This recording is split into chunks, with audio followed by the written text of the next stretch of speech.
everybody, and welcome to Shadow at Night. This is Thursday, May the 22nd, 2025. On the show tonight, Michelle Stirling. You remember Michelle, of course. She is the communications liaison for Friends of Science, but she's joining us in a different capacity tonight. She's joining us as a writer and producer of a documentary which is called The Bitter Roots of Sugarcane. What is sugarcane? I'm going to explain all of this in just a second, but it has everything to do with the history of the residential schools and, of course, the Kamloops underground graves that were discovered, I guess it was about 4 years ago now, where Justin Trudeau admitted to the United Nations and the world that a genocide had taken place in Canada years and years ago, and that we should all be so very ashamed of our history in this country. Flags flew at half-mast for 6 months. That's one of the ways that they tried to demoralize us, and they're still trying, although these days the Liberals are all about elbows up and Canada first, which is actually kind of funny. Michelle will be joining us in just a second. Hello, everybody watching tonight on all the different platforms, like Sherry, who's watching from Manitoulin Island. Missed the show all week. You're having withdrawal, Sherry? Well, you're going to have to catch up then. You're watching on Facebook tonight. Welcome.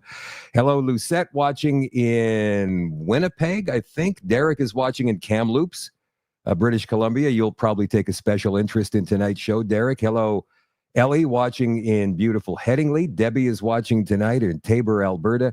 Eddie, hello, how are you? Brett is watching in Drumheller, Alberta tonight. North Bay, that's where Karen is. Hello, Mary and Debbie watching on YouTube tonight. Rita is watching from Tabor, Alberta. Lan is watching from sunny Caribou, British Columbia. And over on Rumble, I think we've got the usual cast of misfits over there. Patricia, Rico, Esky Dogs, notable. Who else? Fomira, T. Meyer 72, Grandma Tonim, Lone Arnie, whatever platform you're watching on tonight, you guys don't forget to like and share. Get this out to as many people as you possibly can. It's important this information reaches as many ears as we can get. And it also helps to grow the show as well. So don't forget, again, like and share. Put it on your platform. Send it in a message. Put it in a group. Whatever it is you have to do, do it. The Shadow at Night live stream, as always, is brought to you by CanadaNanoSilver.com. That's totally the wrong video. Let me see if I can find the new one here, because this is the commercial. Here we go. Again, let me repeat. Live TV is always fun, isn't it?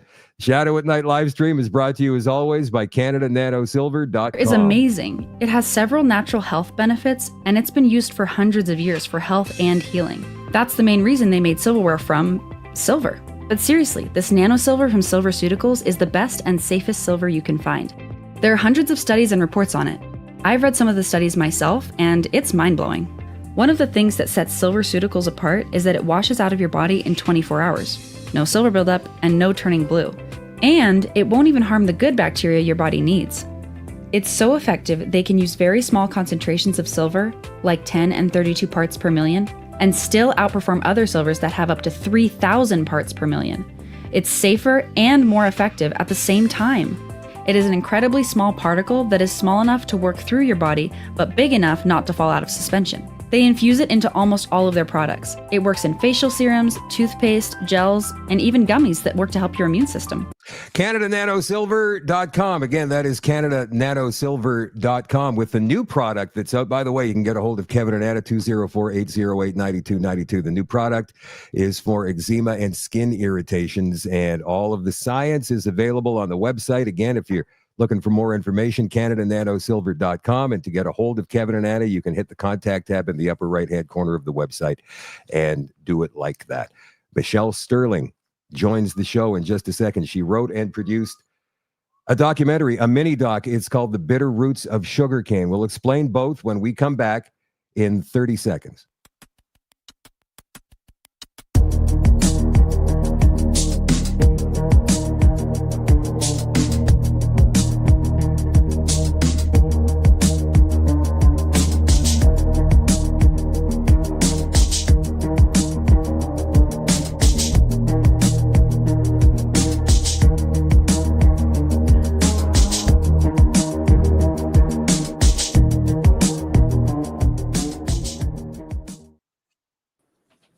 Okay, it's Shadow and Michelle, but we're looking at an empty chair. I'm sure I'm sure she'll be back in just a second. Maybe she went to get a glass of what. There you are. Hello. Hello. Sorry about that. An enormous storm just blew in and my cats were outside. Oh my goodness. Like, I know how those things go in southern Alberta, definitely. Like 1 second it's beautiful and sunny, and the next second there's a snowstorm and it's July. What the heck?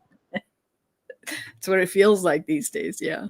So I'm going to throw this up on the screen real quick here, Michelle. I showed you this just before we went live. Sugarcane. Mm-hmm. This was a documentary that came out, I think it was last summer.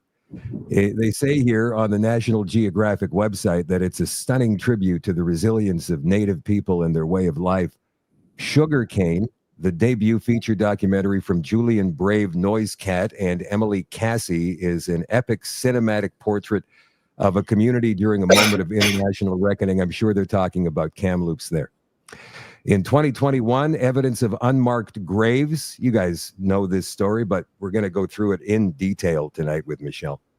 Evidence of unmarked graves was discovered on the grounds of an Indian residential school run by the Catholic Church in Canada. After years of silence, the forced separation, assimilation, and abuse many children experienced at these segregated boarding schools was brought to light, sparking a national outcry against the system designed to destroy Indigenous communities. That's not why it was designed, but that could be how it worked out in part. But again, we're going to get into that. Said amidst a groundbreaking investigation, Sugarcane illuminates the beauty of a community breaking cycles of intergenerational trauma and finding the strength to persevere. And so, Michelle, last November, I think it was late in November when you put this out originally. Yeah. Am I correct? Michelle writes on her Medium page, and you can find her there, Michelle Stirling, The Bitter Roots of Sugarcane, how a shockumentary blood libels the Catholic Church and Canadian history. To go along with this piece, which is a 25-minute read here on Medium, there is it's fine. There is a documentary that you wrote and produced. First thing, let me ask you how long you've been interested in this topic and how long you've been researching it. Well, years ago, back in the 80s, I did a series of documentaries with CTV in Calgary on the history of southern Alberta. And Dr. Hugh Dempsey was my research supervisor. He was then the curator of the Glenview Museum. He's the author and editor of a number of books on Western Canadian history.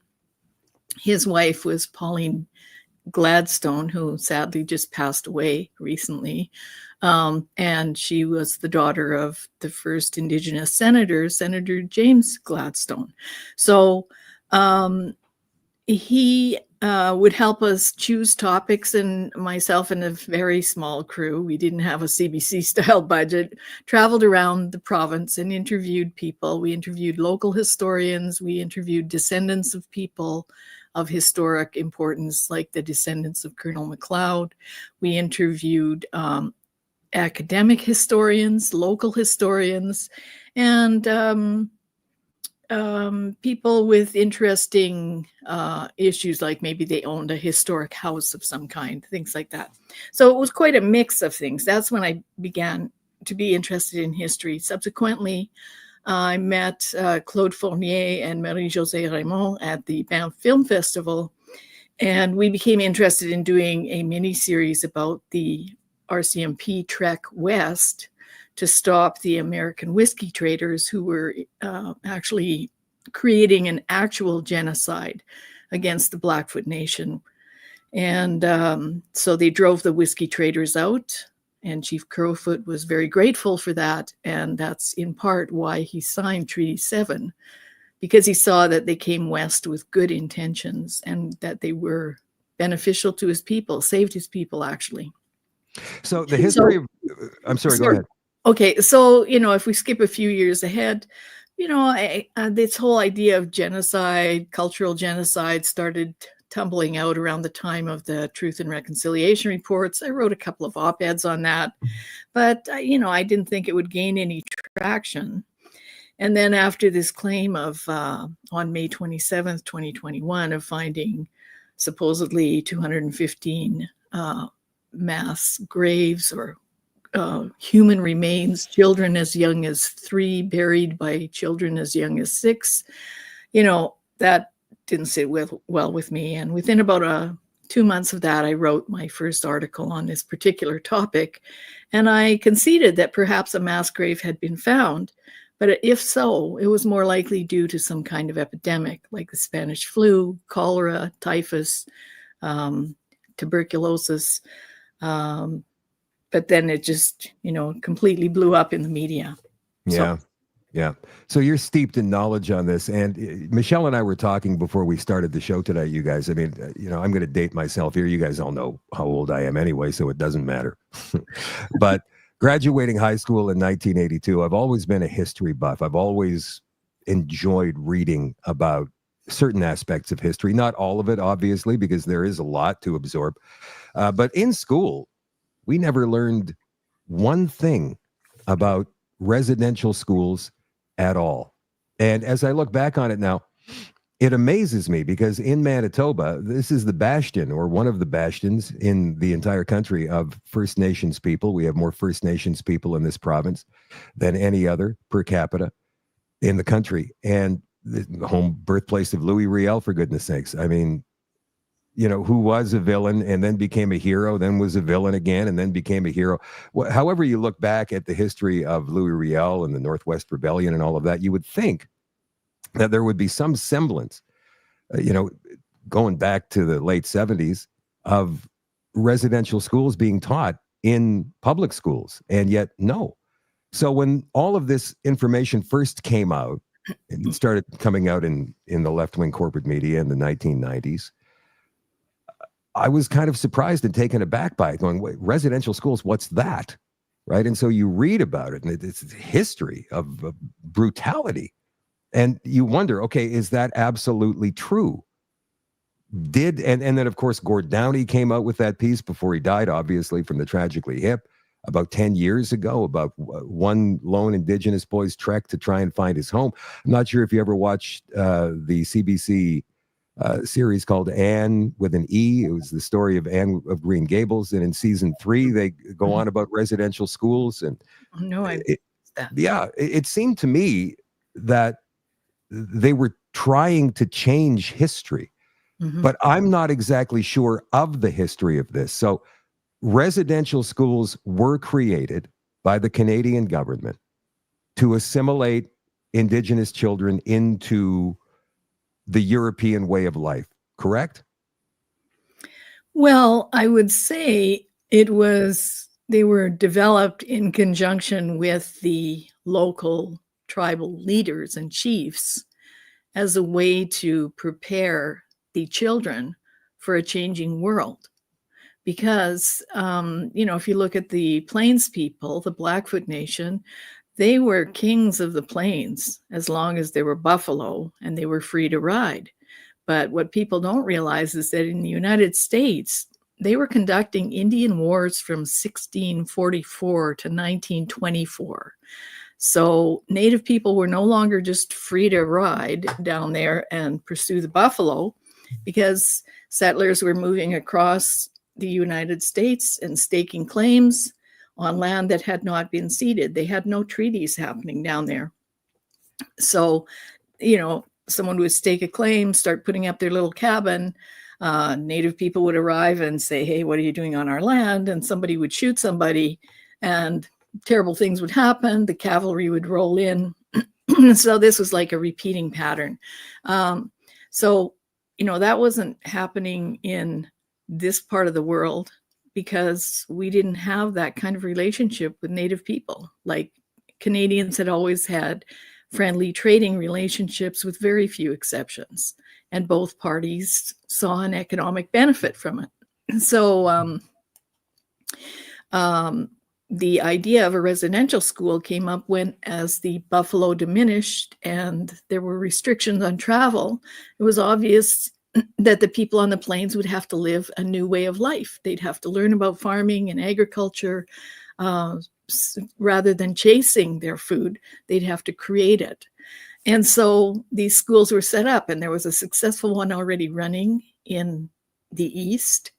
and a Mohawk surveyor who was a graduate of the Mohawk Institute wrote to Sir John A. Macdonald, and he said, please bring the chiefs east and show them that, you know, what the children will learn, where they would be, how life is developing.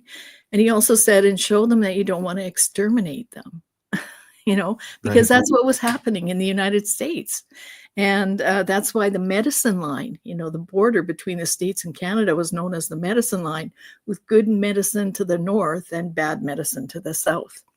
So, and Interesting. that's also why after Custer was massacred at Little Bighorn, Sitting Bull and his people hightailed it for Canada, crossed the border, and we gave them asylum. And they were greeted by like 2 Mounties, you know, and they were pursued by the U.S. cavalry. So, you know, you can see the trust that the Native people had in the Mounties, because they could have just crossed the border and killed the Mounties, but you know, the local chief said no. Anyway, Chief Crowfoot and Chief Red Crow and a few others went on this loyalty tour, as it was called, to the east. They went by train.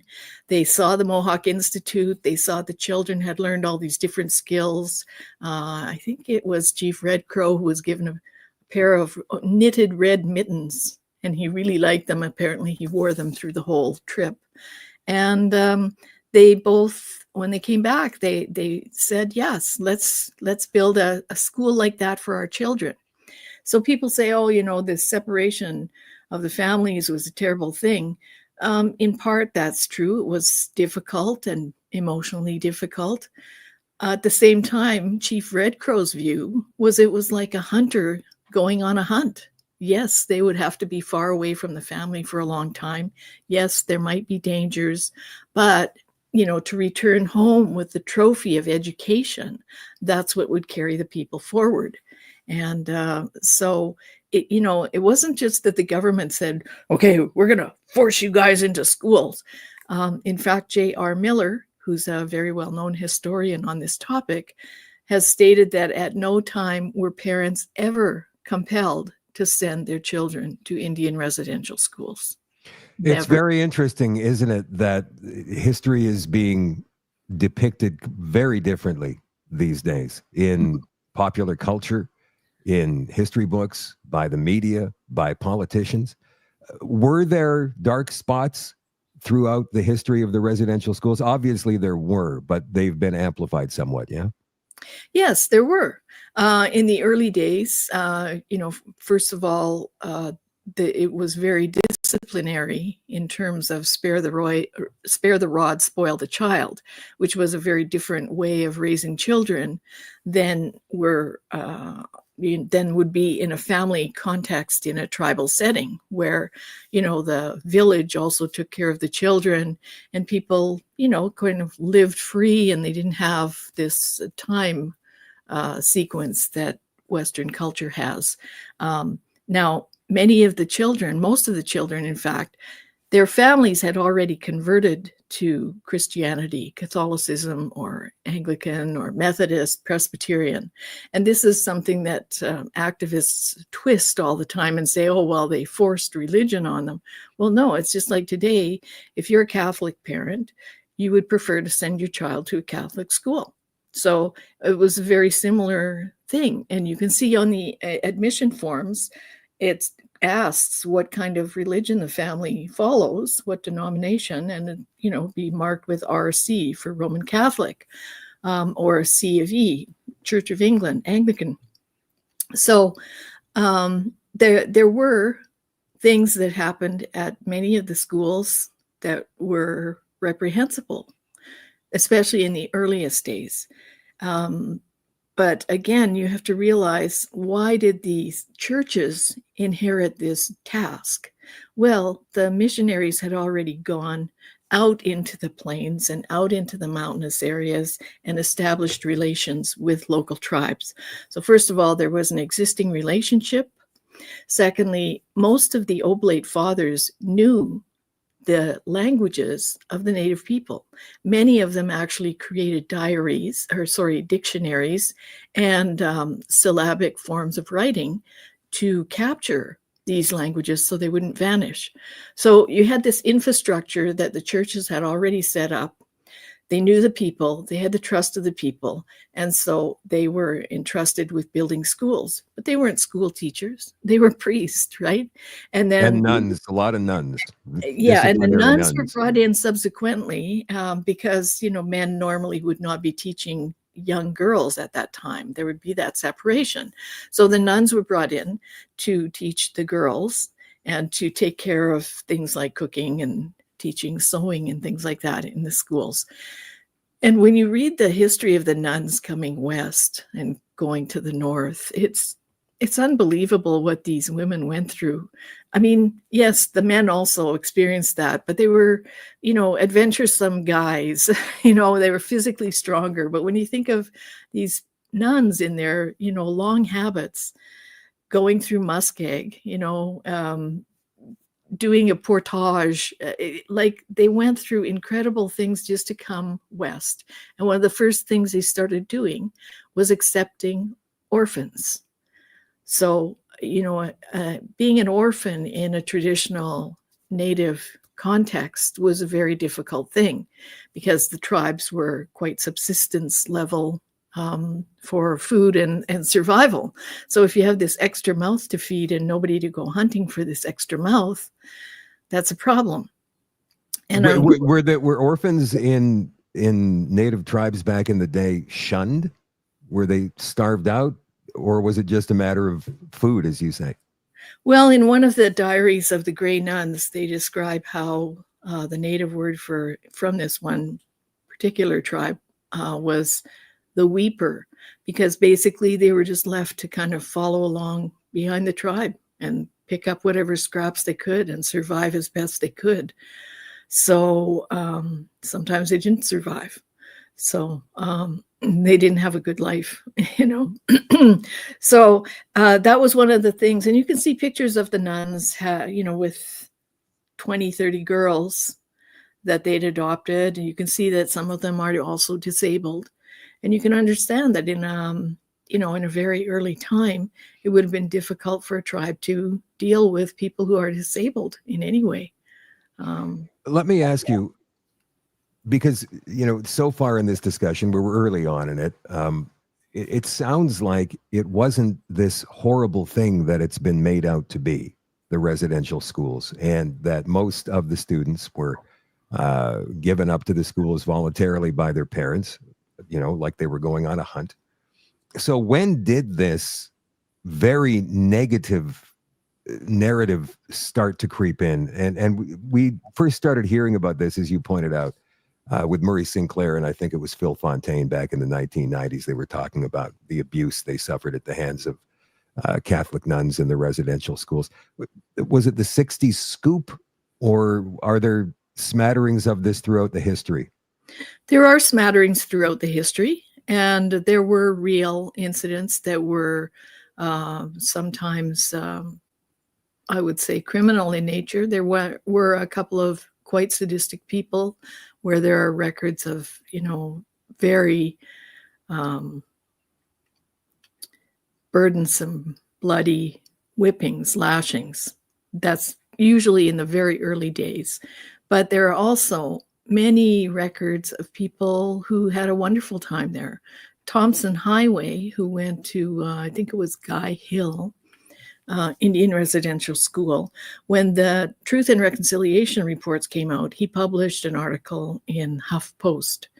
And he said, you've heard the 7,000 sad stories, but you haven't heard the 7,000 happy ones like mine. And he went on to say, look, I grew up in the high Arctic, and there's it was a fabulous place to be. I own this big land, I was the king of the land, but there was no piano there. I could never have done all the things that I've done since going to Indian Residential School. And I had a great opportunity, and I learned your language, but you didn't learn mine, so who really got privileged? And so, and I think he was also abused at Indian Residential School. I know I was just reading his book, Permanent Astonishment, and there was a staff member there. And this is also key. It was quite often staff members or say, laborers, helpers, who were the predatory people, not the nuns and priests. Anyway, there was a staff member there who was from a different tribal background and who despised him because he was somewhat effeminate. And the part where I'm reading right now, this guy just hammered him in the head, knocked him out unconscious. But again, that seems to be more like an individual personal conflict. A sexuality thing as opposed to a race thing, maybe. Right, exactly. And again, we are going back in time 100 years. Well, that wouldn't be 100, but it would be like easily 50. But okay. 50 is still good enough for something like that. Yeah, it would be, sadly, it would be consistent with many of the views of the time as well. Yeah. So, Thompson Highway identifies as two-spirited. So he's an incredibly artistic person. And he, as I said, he was abused at the school, but he still says that it was the best thing that ever happened to him. And Pauline Dempsey Gladstone, who recently passed away, the wife of Dr. Hugh Dempsey, she wrote a story about her experience at the Anglican school and how it was hard to watch the fact that her parents were living just across the way and she couldn't just pop over there. But at the same time, she really appreciated how some of the teachers, were very interested in the students, really dedicated to them. She describes how she does describe that she said she had not heard of any sexual abuse at that school, but she did note that the nuns kept the younger boys in the girls' dorm, to keep them from the predatory older boys. And I think it's common knowledge that in boarding school situations, whether in Canada or in Britain, this kind of Lord of the Flies bullying often exists. Yeah. And it's difficult to prevent. So it's human nature. Yeah. What was the 60s scoop? The 60s scoop, I'd say that's also a very controversial thing because what happened prior to World War II, alcohol was not permitted on reserve, and Indian people were more or less forbidden to have it in their possession. So after World War II, a lot of Native people had served in the forces, but they couldn't go to the Legion with their buddies. So that seemed to be really an upsetting thing for the veterans. So they lobbied to change the law, and ultimately it was changed. And sadly, alcohol became quite pervasive in many reserves and in the lives of people. So the 60s scoop was this was the beginning time period when social work became a thing. And social workers started going to the reserve and finding, wow, there's actually an article in, I think it's the Star Phoenix, by a fellow who says he was a social worker at that time. He said that they go to a house reporting that the parents were not there. They'd find no food in the house, no fire in the house, no firewood. Food. And this is when booze was introduced to the reserves. Yeah. Very interesting. So a baby with a diaper frozen to the floor. They'd find children packed into a car in the back alley behind a pub, and they'd go inside and all the parents would be going, uh-oh, welfare is here. So, there were cases of extreme neglect. He cited another case where he was called at like 3 a.m. to go with the RCMP. They went to a house party. There was an orgy going on, and small children were awake and, all over the place. And somebody was laying in a bed with their breast all chopped up. Somebody had taken a knife, it was just blood everywhere. So, really extreme cases of neglect, violence, abuse, corruption.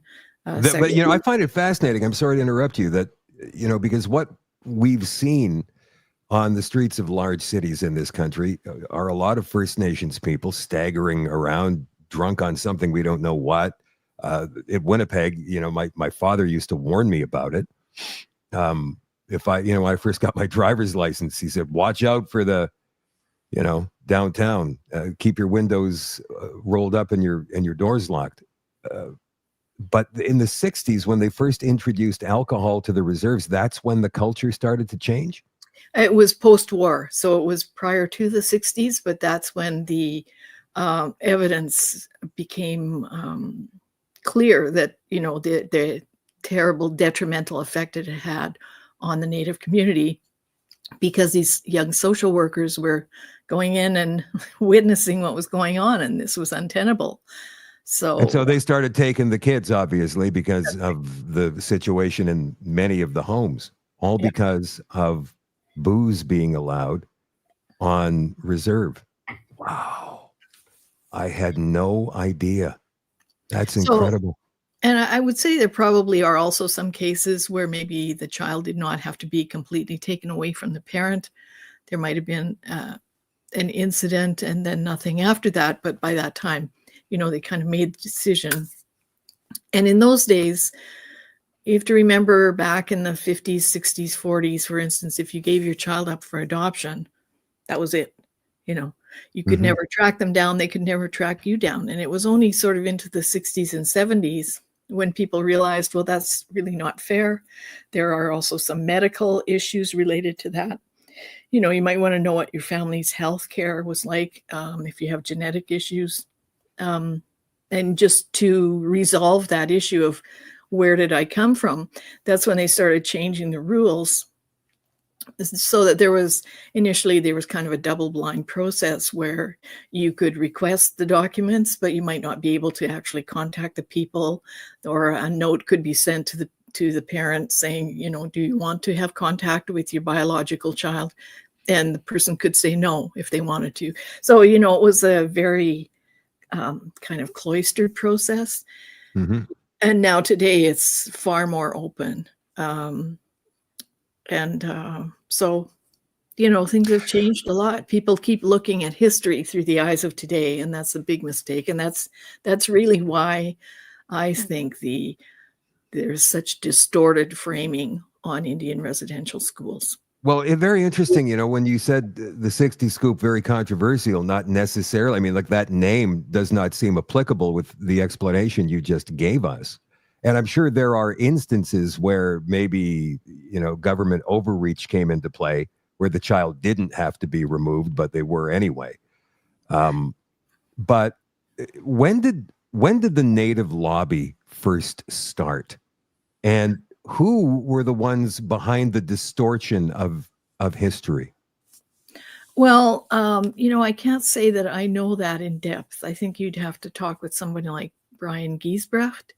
But it's certainly been going on for a long time that there were, if you look at the Aboriginal industry, Disrobing the Aboriginal Industry, a book by Frances Widdowson, she noted when she wrote it, which I think was around 2008, she and Albert Howard wrote it, she noted that for about 30 years, there had already been an Aboriginal industry of lawyers and consultants making land claims and all kinds of things.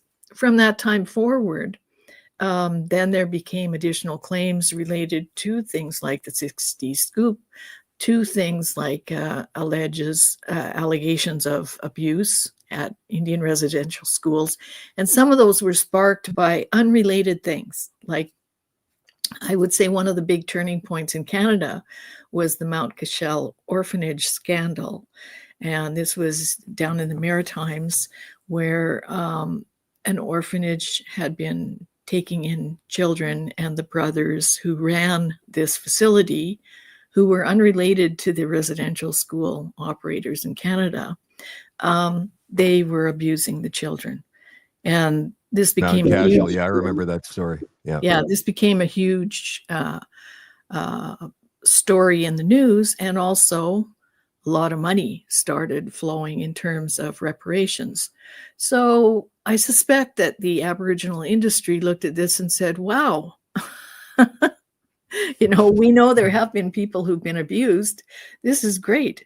A new business venture. And that maybe So that sounds pretty crass, but they I built think an industry on lies, it well, sounds like. well, see, here's the problem. And I covered this in one of my articles called Canada's Darkest Secret, the myth of missing children. What happened is that for several years before the Truth and Reconciliation Commission and before the compensation process, the Indian Residential School Settlement Agreement, for several years before that, a group of lawyers had been trying to drum up class action lawsuits. So they were sending out questionnaires to people on reserve, and they had a lot of leading questions in them, so just sign up and please explain what kind of abuse did you suffer? Were you hit? Were you sexually abused? Did somebody poke their pee-pee here, there? And quite specific, right? So people began to understand, hey, wait a minute, this sounds like if things are worse, we can make more money. And if you read, what's his name? Ronald Nisen's book, which is called Truth and Indignation. He's a lawyer, a law professor, and an anthropologist. And he actually followed the Truth and Reconciliation Commission during its process. And he commented on how, prior to that, the residential school settlement process had really stimulated all kinds of claims. And then it got to what they called the independent assessment process. This was for individuals who had suffered the worst abuse at schools. They met privately with people, or they could submit a form. Anyway, in that process, he found that a lot of the intention was abused. The intention was that a person would not have to appear in court and, feel that shame and embarrassment discussing private details. But what had happened instead is that there was an adjudicator who decided the fate of the claim based on probability. Now, I happen to have a whole box of documents of this IAP process, and I can tell you that some of the claims that were made are absolutely ridiculous, like kicked me in the ass. When? Between 1958 and 1964. Right? Okay. So, the adjudicator could look at that and say, oh, well, that sounds probable. Here's your check. My dad kicked me in the ass repeatedly when I was growing up. I never went to a lawyer. That's right. Well, and the thing is that the person accused, this is called a person of interest. The person accused could not defend themselves. They could engage a lawyer. They could write a comment about, their rebuttal to whatever claim was against them. They could go and sit with the adjudicator in the adjudication process. The accuser did not have to be there, that is a fundamental principle of justice that was denied, because generally you need to face your accuser, right? That's the whole idea of a court process. So that person didn't have to be there. And once you were there, you were no longer a defendant. You could not speak up in your defense. You were deemed to be a witness. It's just the most crazy thing. So if you read his book, you'll find things like there were people who made claims that certain priests had abused this individual, or a certain priest had abused this individual at a certain school. That claimant was awarded $100,000.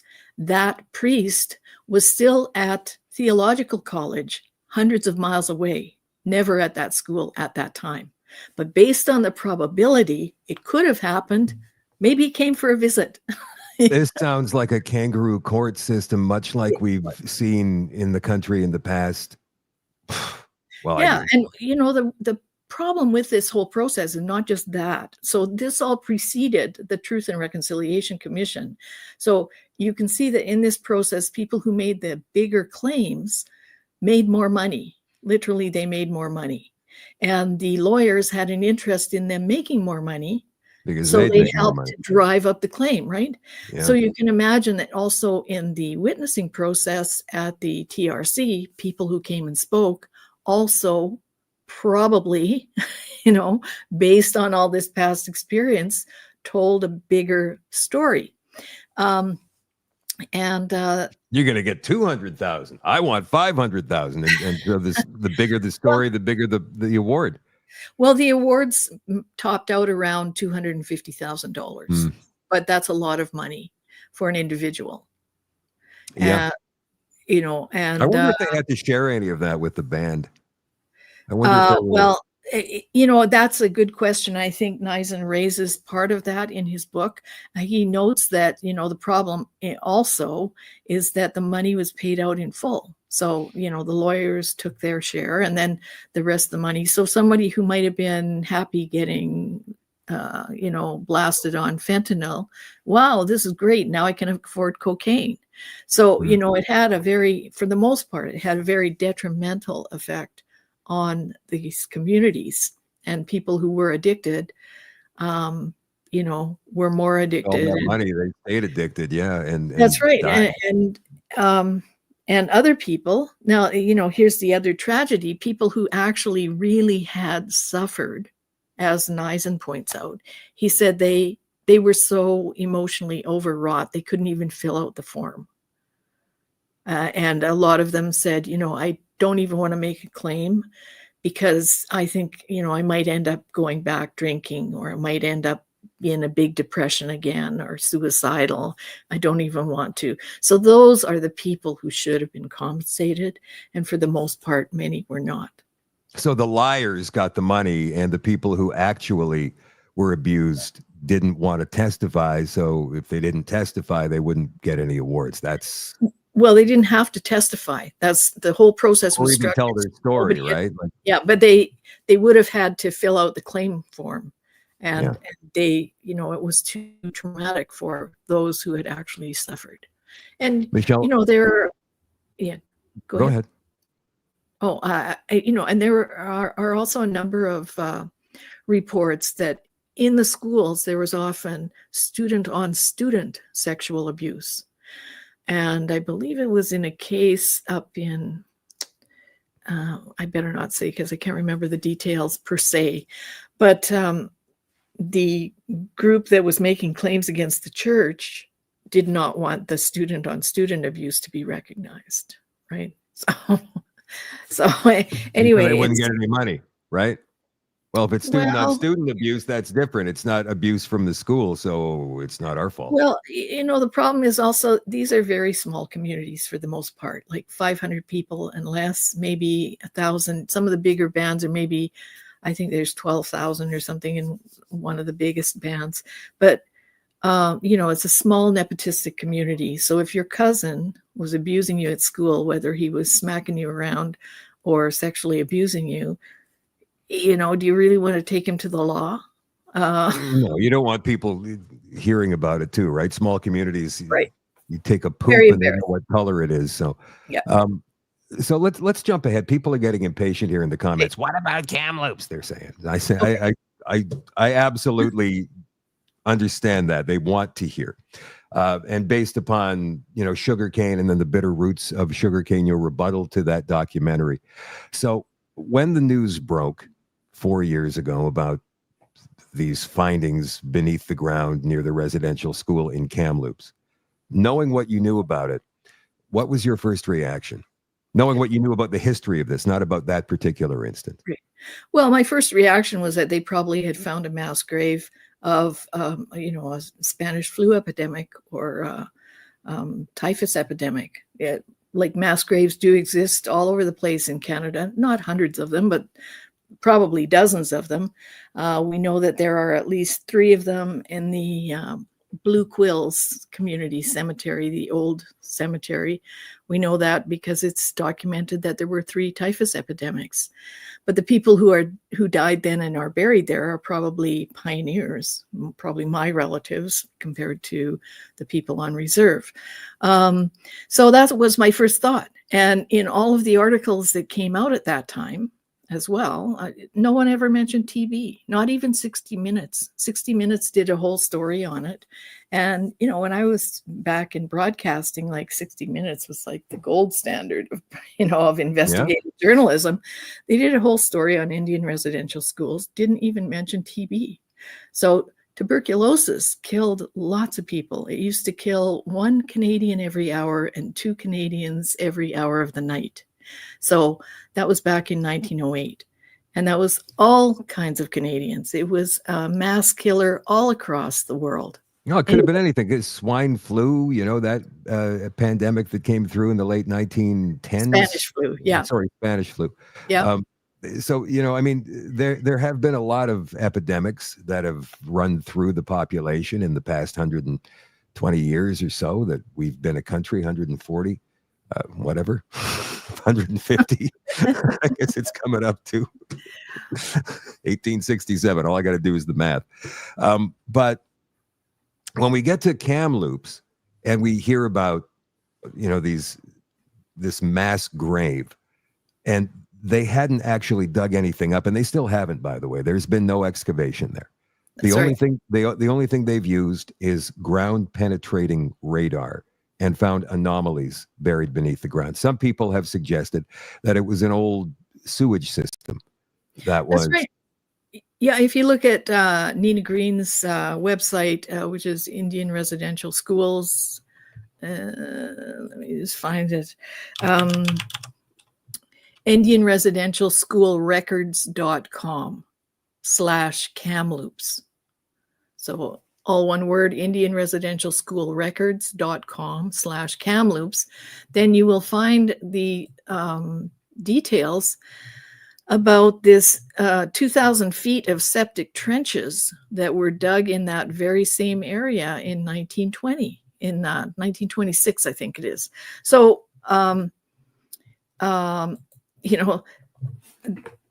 the GPR cannot see bodies. It cannot see coffins. It cannot see bones. It can only see what's known as disturbances. It's kind of like an ultrasound type of response.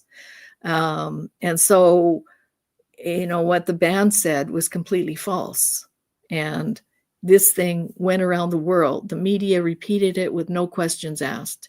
And really the first thing to ask is, okay, well, where's the list of missing children, the list of names? There is no list of missing children, of names.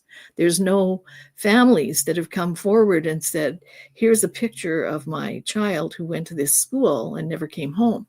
And, well, wouldn't the first reaction, I'm sorry to interrupt you, Michelle, wouldn't the first reaction be to get the evidence required to make a claim like that by doing an excavation? Yeah, you'd think so. And all the people like, Sean Carlton, who calls me a residential school denialist, he says they don't owe you their children's bodies. Well, I'm sorry, if you're going to accuse me and my ancestors of genocide and mass murder and clandestine burials in the middle of the night, you better be able to prove it. Like no one in Canada has ever been charged or convicted of genocide. And it's the most heinous crime. So we don't have any evidence, and yet we're all accused of this crime. So, it shocked the country. It gutted the country. Of course, all of our historic statues and such like were taken down, and church burnings, and nobody spoke up about this. Like, this is wrong. Well, interestingly, it's funny. People like you were probably speaking up. Jim McMurtry, the school teacher in British Columbia, was speaking up. There was another teacher. I think he was also a police officer, an elected official in British Columbia. I had his name last night. He's been on the show before. Who's receiving a terrible time in British Columbia right now based upon what he was saying. I'm just trying to get his name here real fast. Barry Neufeld. He's been threatened with his life for speaking the truth. So why was this never debated? I mean, why would the media and the government, unless this was a plan that was already laid down? I mean, here I am getting conspiratorial, but I mean, it just seems like, whoa, they they've already acknowledged, much like COVID-19 and all of the other crazy stuff that's happened in the past 5 or 6 years, that this is a reality when in fact it's not. Well, that's a huge failing on the part of every person in government at the time. No, the lack of due diligence is absurd. But if you look historically, you'll find that the government was trying to push through the United Nations Declaration of the Rights of Indigenous People at the time. UNDRIP. UNDRIP, right. And 6 premiers and several First Nations had said, we think it needs fixing. We don't know what you mean by consent. We want clarification. Is this retroactive legislation or what? So there were lots of problems with it as far as the premiers, 6 premiers, and several First Nations. They saw problems with this legislation. So May 27th, the mass graves announcement was made. The shot was fired around the world. The flag went down. We were in mourning, and a lot of people were just dazed and confused, like, what? How do we go from international peacekeepers to an international pariah overnight? And then on June 22nd, June 21st, actually, UNDRIP received royal assent. Boom. So within less than a month after the Kamloops claim, UNDRIP was pushed through Parliament. And the day after, and this is something that Terry Glavin noticed, he noted that the day after, China accused Canada of genocide on the world stage at the UN, and they cited the Kamloops find as evidence. Didn't Trudeau already admit that? Oh, yes. He'd been already kneeling with teddy bears and, unbelievable. Putting the flag down. There's a lot of people who you're just tuning in now, or a lot of people who are just joining the program here. And not just tonight's program, I mean the overall program. And they've heard the expression UNDRIP before you gave it its proper name a few minutes ago. Can you explain what that is with a brief summary?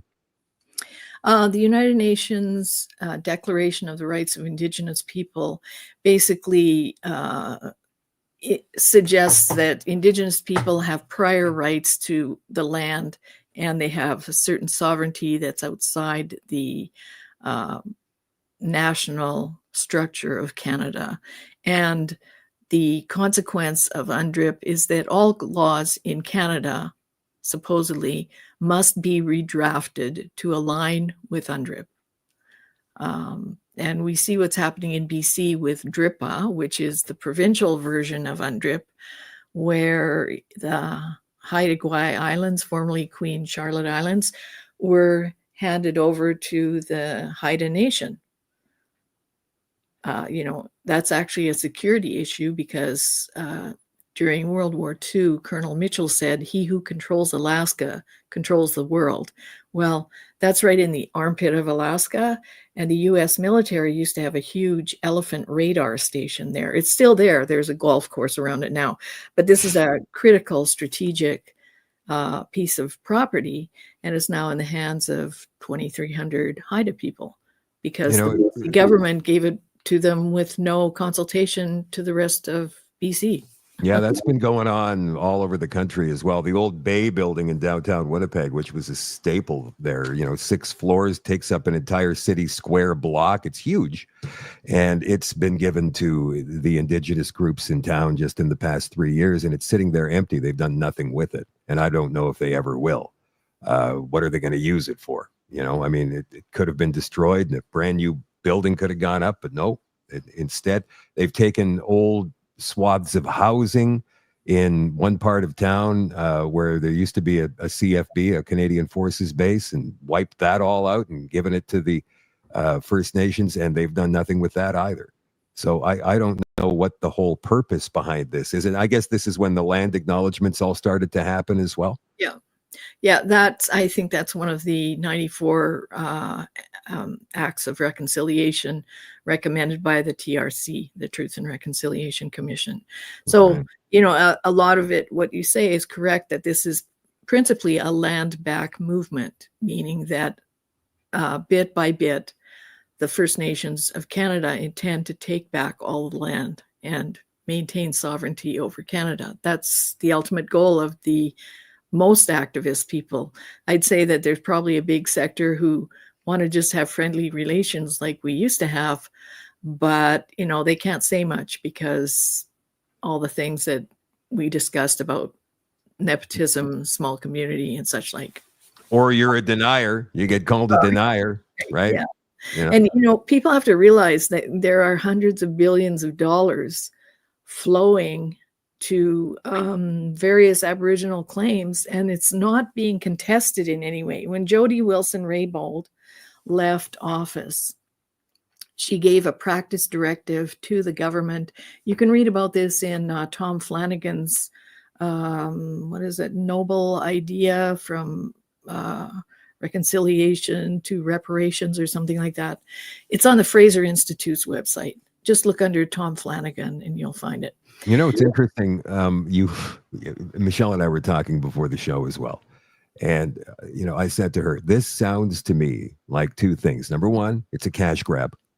Number two, it's a way to get back. It's like revenge, right? And I think the most extreme element in the First Nations Indigenous movement is to get their pound of flesh, even if it goes back generations. Yeah, I think that that's true, especially in the Kamloops case, and I can give you a specific example to that in a couple of minutes. Just with regard to that practice directive, normally such payouts would be contested in court or negotiated in some way, and would have parliamentary oversight. But because of that practice directive, people are saying, you owe us this, and the government lawyers are saying, okay, how much of it can we pay you without, having to go to court? Because we can't go to court anymore. Let's just settle. Here's your check. So, of course, the Aboriginal industry is taking full advantage of this. So is sort of on the climate issue. You keep hearing about all these Indigenous-led wind and solar projects. Well, it's Indigenous-led because the community has maybe 500 people, and there's only 2 or 3 people who have the education or business acumen out of that group to lead such a project, right?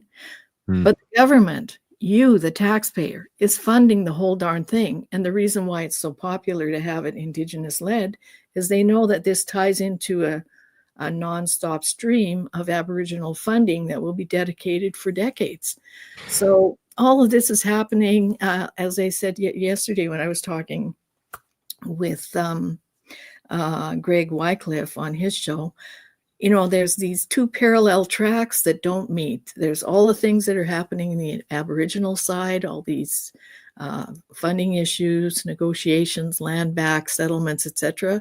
And then there's mainstream Canada, where they're going, wow, how come we're so much in debt? And I think it was Trevor Tombe who, when the budget was put out, the fall economic statement that came out just before Christmas, when Chrystia Freeland left and everything, and it was such a big blowout, Trevor Tombe, who's an economist at the University of Calgary, he tweeted out that part of the debt ratio is related to these ongoing claims. And it's I wonder how much of it. I mean, how much do we give them? It's huge. You'd have to. Are we talking in the hundreds of billions here? Let's say, I think in Tom's report, which is just laying across the room from me, that's why I keep looking at it, I think it's up to about 79 billion.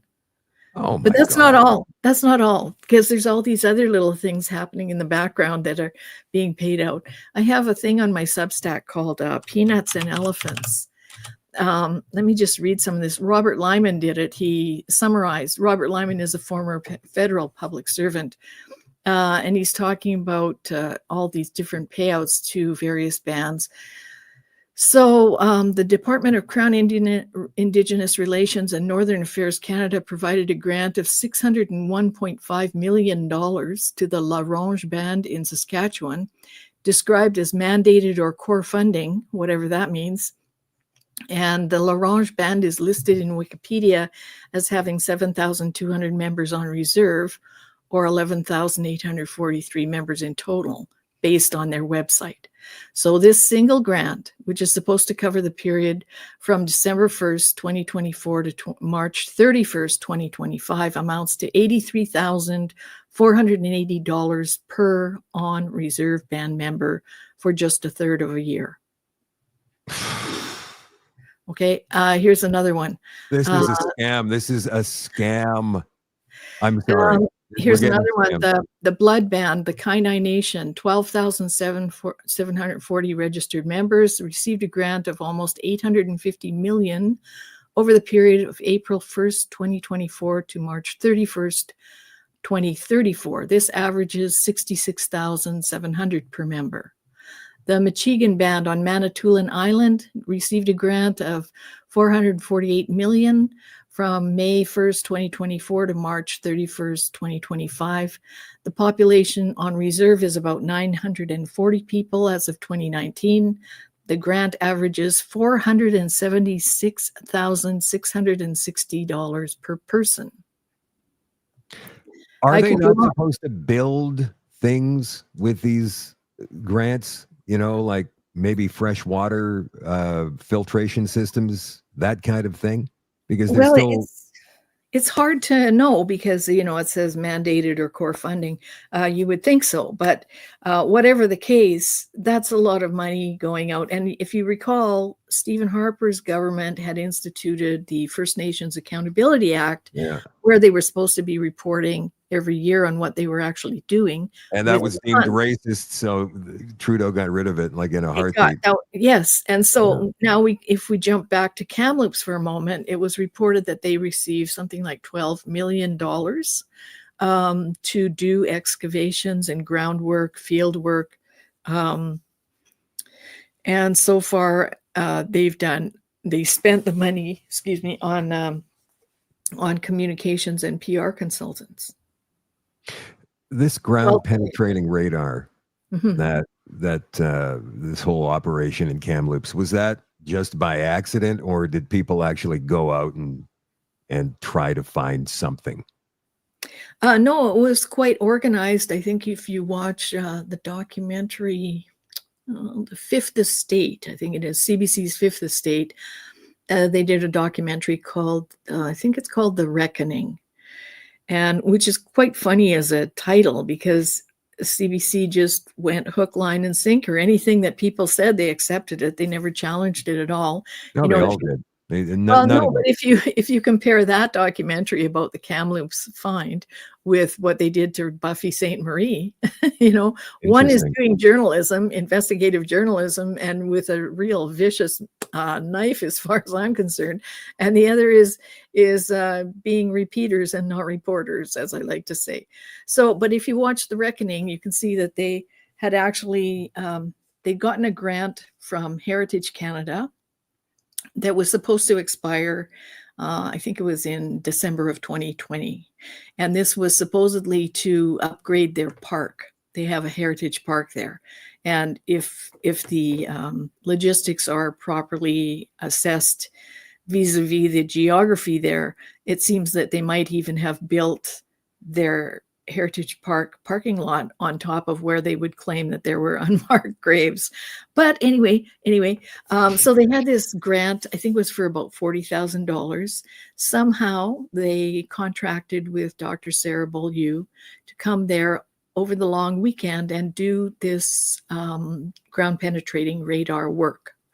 As far as I understand, Dr. Beaulieu is a conflict anthropologist and not necessarily an expert GPR operator. In the documentary, The Reckoning, you see that she explains that, you know, it wasn't just what was seen on the screen of the GPR that she relied on as evidence, but also the knowledge keepers who remain anonymous to this day from the band, and certain witnesses who claim to have seen people burying children in the middle of the night. Again, they are nameless.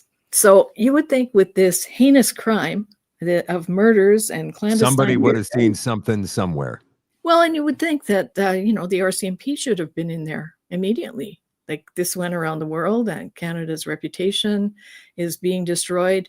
But no, the RCMP appear to have handed the investigation over to the band, and the band has said, well, this is sacred ground and we're not going to dig up the little ones. It's cruel. They should rest where they are.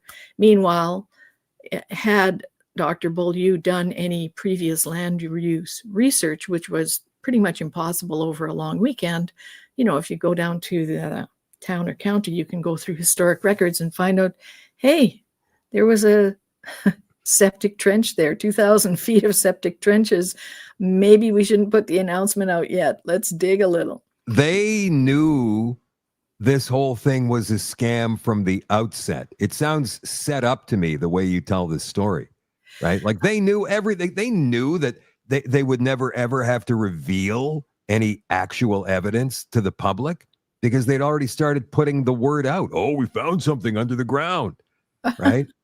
Well, maybe, I can't say that for sure, but, it doesn't sound right? Anyway, what is interesting when you said, they were trying to get even, there is a letter that the Kamloops band, an open letter that they posted, or they bought a full page ad in the Globe and Mail on October 18th, 2021. And I can send that to you so you can post it. I have it in 2 parts. And it's from the 13 Grassroots Family Advisory Council. They sent it to Justin Trudeau, who was Prime Minister at the time.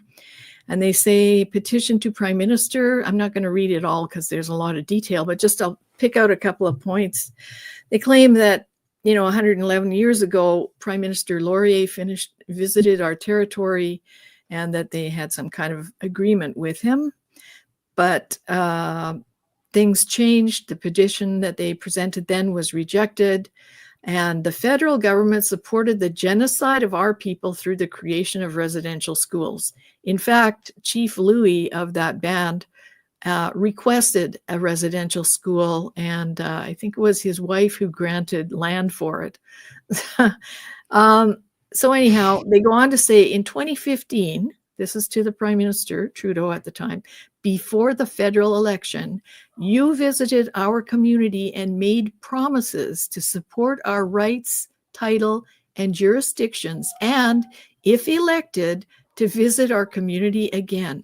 We sincerely believed your commitments and honored you in a sacred blanketing ceremony, signifying our trust in your words.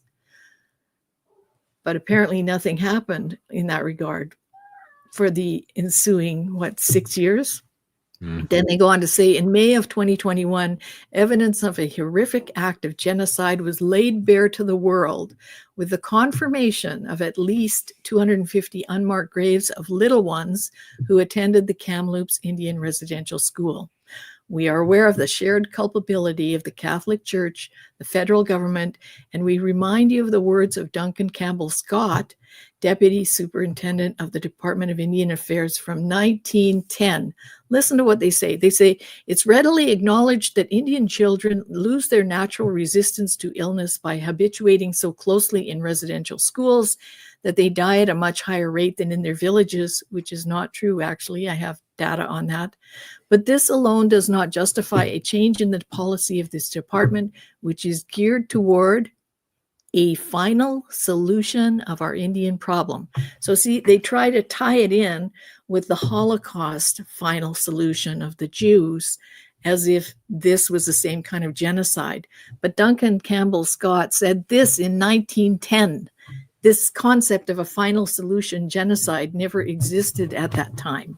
So you see, they're manipulating the public perception of what went on. And as we know now, so far, no 215 children have been found. And in fact, the 215 is also something of a misrepresentation. Why? Because Simon Fraser University had already done a number of excavations in that very same area years prior. And so subsequently, Dr. Beaulieu had to take 15 graves off the 215. And what I find interesting about that number 215, in that letter, they refer to Justin Trudeau coming there making promises in 2015. Apparently, he didn't keep them to the level that they wanted. So by this was their 2021 payback? Perhaps. Oh. I'd let people read that letter themselves and, make up your own mind. So the documentary comes out last year, the National Geographic Sugarcane, which is riddled with inaccuracies, bald-faced lies. You seem like a pretty even-keeled person to me, Michelle. We've only met a couple of times, but you're very, very well-spoken, very, when this came out, did you see it immediately? Did you want to? Well, what happened is, I used to be involved more in film and television production.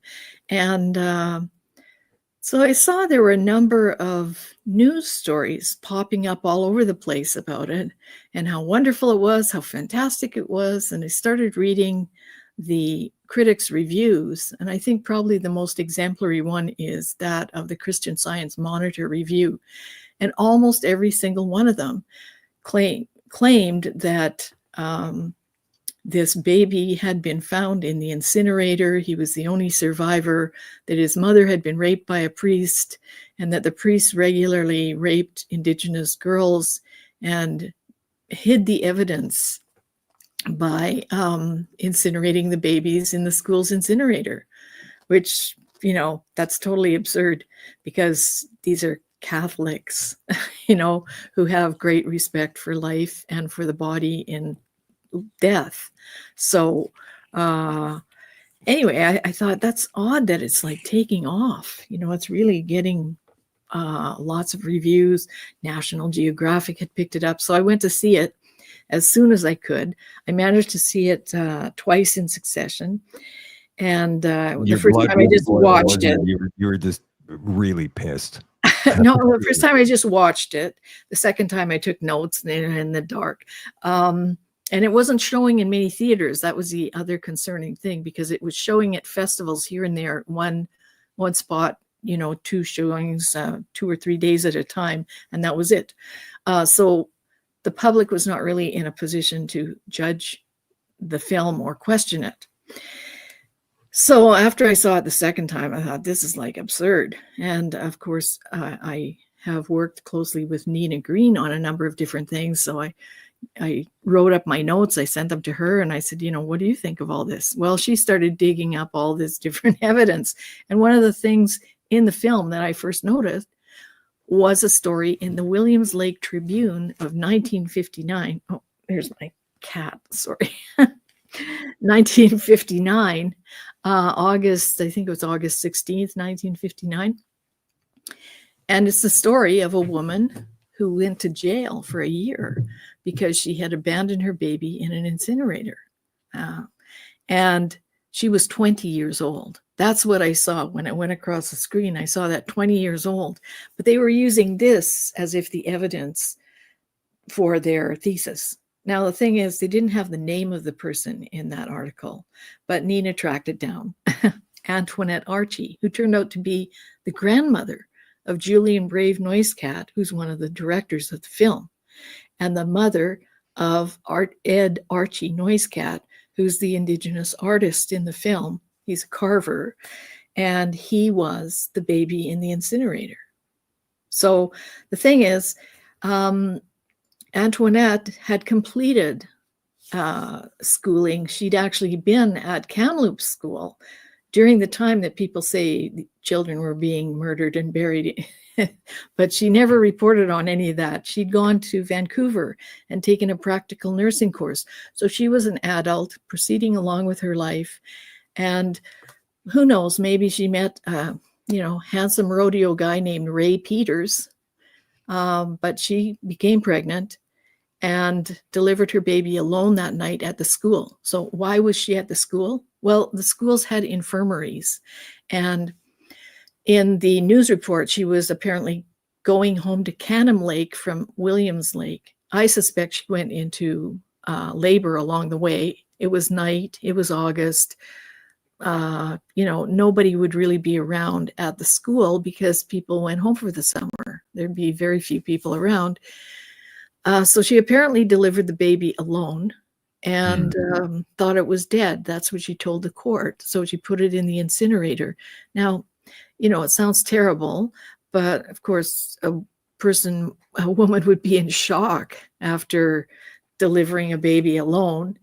And those circumstances also she was at the time unwed, those circumstances for an unwed mother back in 1959 were very precarious. There were no social services to speak of to help an unwed mother. So, who knows what the complications were in her life. And in fact, she did not want the world to know. There's a number of interviews with Emily Cassie, who's the producer, and Julian Brave Noise Cat, and they both say that she did not want to tell them what happened. So she's the only one who knows what happened that night.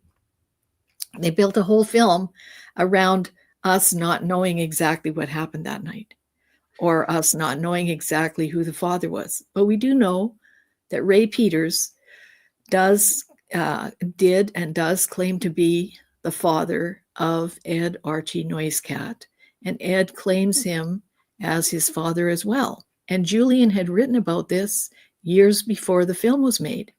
And it turns out that Ray was a bit of a tomcat. He had something like 17 children with 5 different women.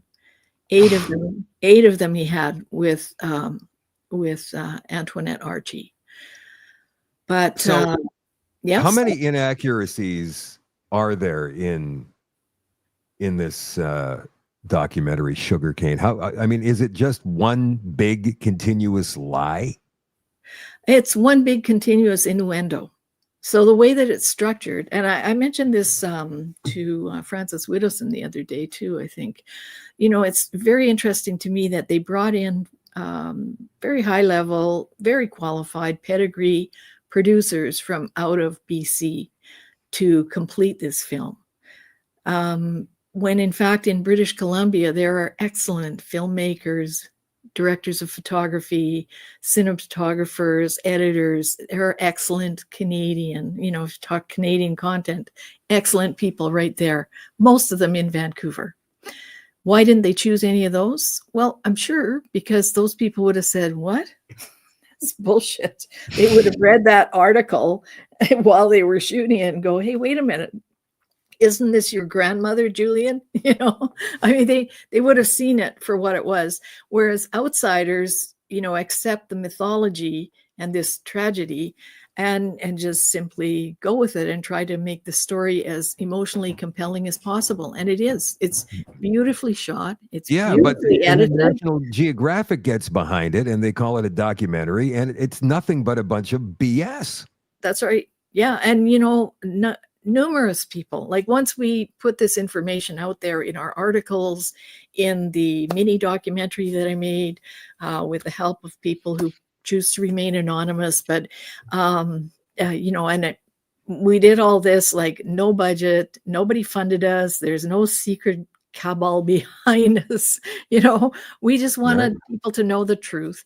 Many people, the public, started writing letters to National Geographic, to the producers, and nothing. It almost won an Oscar. It was it did win Sundance, didn't it? Oh, it won Sundance. It's won dozens and dozens of film awards. The film critics love it. It's got 100% fresh rating on Rotten Tomatoes. It's bullshit, though. It's a lie. So you refuted in your mini doc, which is about 30 minutes, and I'm going to run it tonight, by the way. I hope you don't mind. Oh, okay. No, I'd love to. Yeah, it's on Rumble and it's on Vimeo. So I've already got it. It's in the system, so it's going to happen. Okay. You called it the Bitter Roots of Sugarcane. Mm-hmm. What does that mean exactly? Well, first of all, it's interesting that, as you know, maybe in a lot of films, when somebody, picks up, I don't know, let's say they've got a Coca-Cola and they go, well, let's have a toast to that, and then you see Coca-Cola. That's called a product placement. So when you see very obvious, Adidas shoes suddenly pop into the frame as someone's tying up their shoe and the logo's right there, product placement. So the name Sugarcane refers to the reserve of the Williams Lake Band, but also Williams Lake Band has a archaeological company called Sugarcane Archaeology. And it's quite a big company, actually. And one of their main people, Whitney Spearing, stars in the documentary because she's running around with the GPR on the former St. Joseph's mission. So that's one thing. It's product placement. But Bitter Roots, you said Bitter Roots, which denotes to me that there's anger or something that is involved in not your documentary, but the other one. Well, to me, like, it's Bitter Roots because many of the people who went to oh, that's my other cat scratching me, who went to St. Joseph's, like Charlene Bellew, who is featured in the film as well. She was an orphan. Her father died in a car accident. And she has said publicly that her father died from drinking. So she knew how to defend herself when she went to Indian Residential School. So there's this, she actually was saved by the school, and she testified in 1993 that she had a good experience at the school. She said that her mother and her grandmother both had a good experience in the school. That was in relation to the Royal Commission on Aboriginal People when she testified. Now, in 2023, she's saying, oh, the priests were raping women, the girls, and burning. Yeah, so completely flipped the story. So that's like a bitter root to me. And the fact that it's called sugarcane makes it sound sweet. The way it's presented is as if it's a family reunion, a journey story between father and son, that they're, building bridges over the past. Julian Brave Noisecat didn't grow up in Canham Lake. He grew up in California. His mother is a senior executive with IBM. She's a white, Jewish, Irish marketing executive. You know what? If you want to make a movie, that's one thing. I have no problem with it. Call it fiction, because this is not a documentary, right? Well, and the thing is, when you start looking at all the people who are connected, like Emily Cassie's father used to be, he used to be on the board of TIFF, the Toronto International Film Festival. So that puts you in touch with all the movers and shakers in the film world. But he also ran some investment firm. His daughter, Emily's sister, is married to the guy who owns Vimeo. Oh my God! And she's in business with Chelsea Clinton. Chelsea Clinton, So then you see Barack Obama was tweeting that Sugarcane was one of his favorite films. So you see this incredible power network behind these kind of like, oh, we're just two dedicated filmmakers, we accidentally came upon this story. Maybe it was an accident, but Julian Brave Noisecat wrote his thesis on Kamloops Indian Residential School. And he wrote, or not actually on the school per se, but he wrote it on Kamloops Band. And one of the issues in his thesis that he addressed is that there used to be this skeleton of, I believe it was like a prehistoric kind of Shuswap child that was in a museum in BC on display. And the band felt that that was dishonorable. And so they demanded that they got it back. And ultimately they did, but you can see that this whole notion of a child burial, child skeleton, sacredness, honor, etc. This was an idea that was, deeply formed some time ago. And Julian knew about it. Julian also had written about the fact that Ray Peters was Ed Archie Noisecat's father, but he didn't mind that the way the film was edited, it leads people to believe that his father was a priest. Giant innuendo. So what kind of reaction have you gotten to your documentary? Well, it's interesting. It's never been shown in a theatrical setting. I did ask, in an open letter, I asked David Eby, the Premier of BC, to have equal time because they showed Sugarcane in the legislature at BC. So all the people in the legislature now think that priests were murdering children and burning them in the school incinerator. Did you get any response I didn't at get a all? response to that, no. So it hasn't been shown theatrically.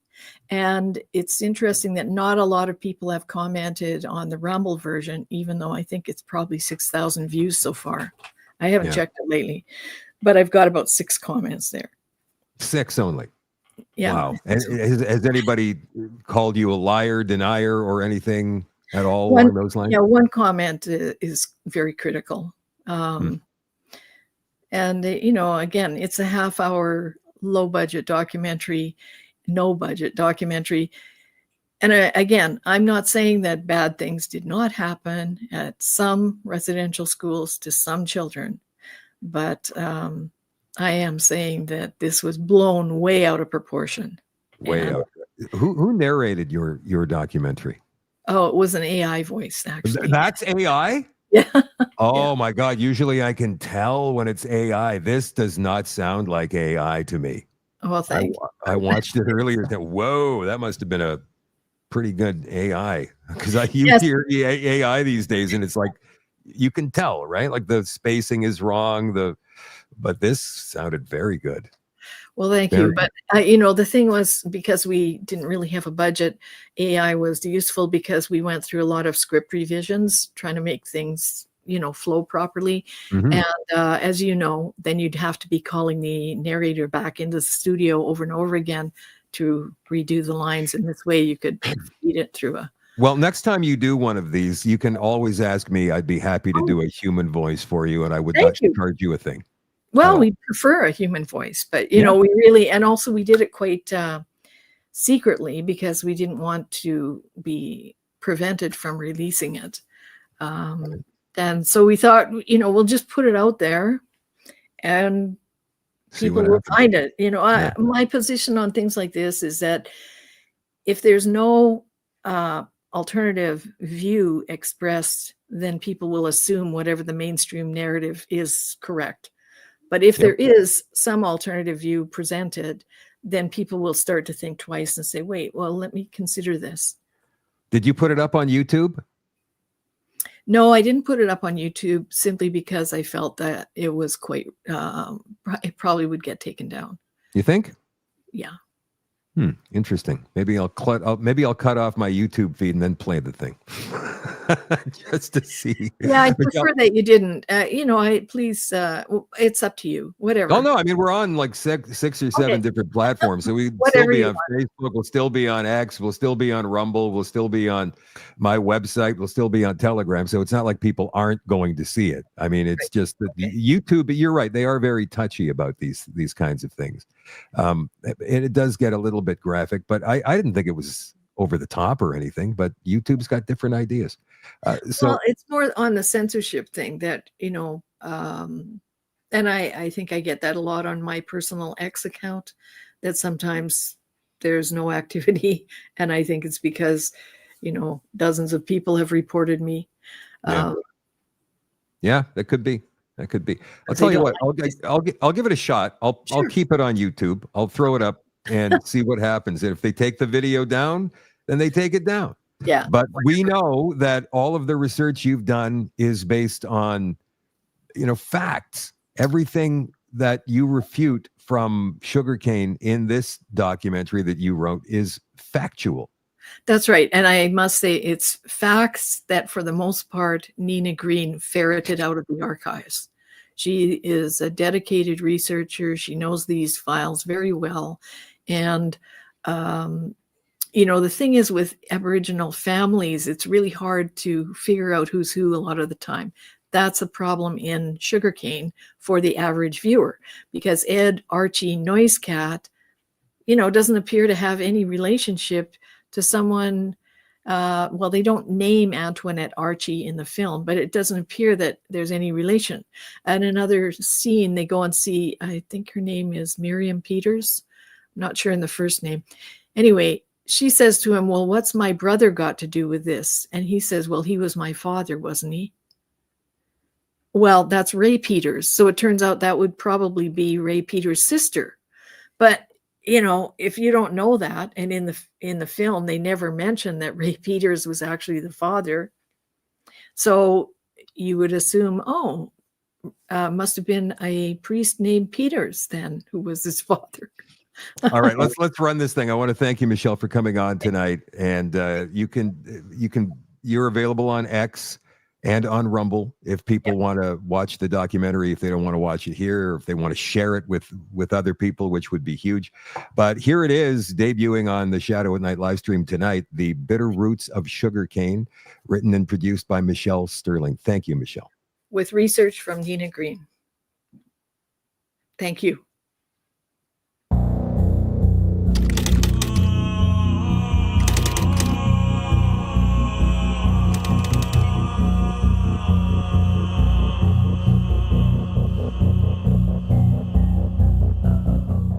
There's a new documentary that's getting rave reviews from film critics across North America. Sugarcane, a Sundance Film Festival Award winner, picked up for distribution by National Geographic. It should be said that film critics should not have to fact-check documentaries, especially not one with National Geographic's prestigious brand. Priests, incinerated babies, no questions. No one noticed. Until now? Sugarcane has had 100 fresh rating on Rotten Tomatoes for weeks. Imagine that all these film critics have been misled. Imagine that all these film critics are spreading a blood libel against the Roman Catholic Church and Canada. Imagine that what the film critics say they saw and heard is not the truth, and key players in the film knew it from the get-go. This is the deception of sugarcane. Here is the New York Times review. Their conclusion is that the documentary proves infants born to girls were thrown into incinerators.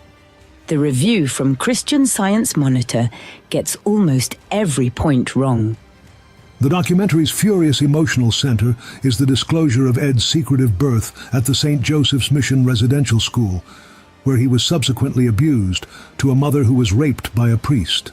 Only the chance discovery of the newborn by a milkman saved him from the infanticide that befell other such unwanted babies. Let's take a moment and just go through this statement. Ed's secretive birth? But everyone knew about Ed's birth. It was in the newspaper. Where he was subsequently abused? Ed never attended St. Joseph's. He went to Indian day school and public school. Born to a mother who was raped by a priest? No. Ed was born to a man named Ray Peters, who had 7 other children with his mother. The milkman saved him from the infanticide that befell others? No. It was Ed's mother who put baby Ed in the garbage burner. There is no evidence that any babies were ever incinerated at St. Joseph's Indian Residential School. Imagine, all these film critics are relaying lies. This is a continuation of the Great Canadian Phantom Genocide, a story that had rocked the world 3 years before.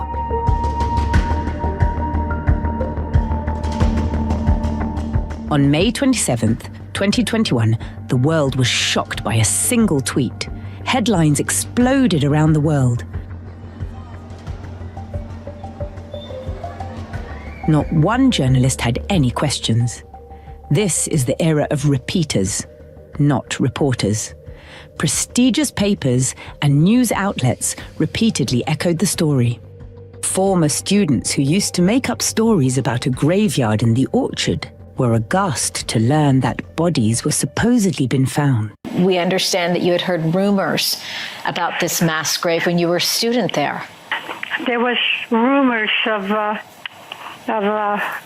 graveyard, but nobody seemed to know where it was, and we didn't even know if it was true. and there was a big orchard there, and we used to make up stories about the graveyard being in the orchard. Why would children have made up stories about a graveyard there? Perhaps because shortly after the school was built, in the 1920s, thousands of feet of septic trenches were dug for the sewage waste disposal bed, which now lies under the orchard in the area where bodies were said to be found by ground-penetrating radar. Canada, formerly a respected global peacekeeper, was now reviled as a pariah, a state-sanctioned, church-operated murderer of hapless Indigenous children. Allegedly, the numbers in the thousands, despite there being no excavations, no exhumations, no human remains found. Reporters and experts all assumed the claims were true. But from the beginning, there was never even a list of names of supposed victims or missing persons. No names. At all. Allegedly, the children's bodies abandoned in mass graves, who some said had been dug by 6-year-olds for their classmates, who were children as young as 3. Canadian taxpayers had just spent $60 million and 6 years on the Truth and Reconciliation Commission. The commission found that over the 113 years of operation of Indian residential schools, serving some 150,000 students, only 423 children had actually died at the schools. Most of the children died of TB. Tuberculosis was a global plague. These facts are laid out in the Truth and Reconciliation reports. Reporters never looked for the facts. They looked for atrocity headlines. These news stories shattered Canada's sense of self. Canada's flag flew at half-mast for 6 months. Canada Day celebrations were cancelled. 215 pairs of empty children's shoes started popping up at provincial legislatures and city halls across Canada, as if a Holocaust had happened. The only thing missing to make the Holocaust genocide analogy complete was ashes.